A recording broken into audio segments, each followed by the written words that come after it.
আসসালামু আলাইকুম, সবাই কেমন আছেন?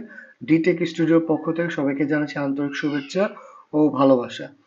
গত ভিডিওতে আমি বলেছিলাম ইন্টারফেস ইন্ট্রোডাকশনের পরে আপনাদেরকে আমি টুলসের কাজগুলো দেখাবো। তো চলুন আমরা আজকে একটা টুলসের কাজ জানি। সেটা হচ্ছে হলো সিমুলেশন টুল। আগে জেনে নিই সিমুলেশন টুলের কাজ কি। সিমুলেশনটা মেইনলি হচ্ছে হলো আমাদের 3D যে উইন্ডো পার্ট আছে এটাতে থাকে, এবং এই টুলটা হচ্ছে হলো প্রত্যেকটি প্যাটার্ন সুইং সকল কিছু অ্যাক্টিভ করে দেয়। চলুন কিভাবে অ্যাক্টিভ করে। এইখানটাতে যে সিমুলেশন টুলটা আছে সেটাতে আমি ক্লিক করার সাথে সাথে এইখানে যে দুইটা পিস প্যাটার্ন আছে এটার নিচে পড়ে যাবে। চলুন দেখুন, ক্লিক করার সাথে সাথেই নিচে পড়ে গেছে।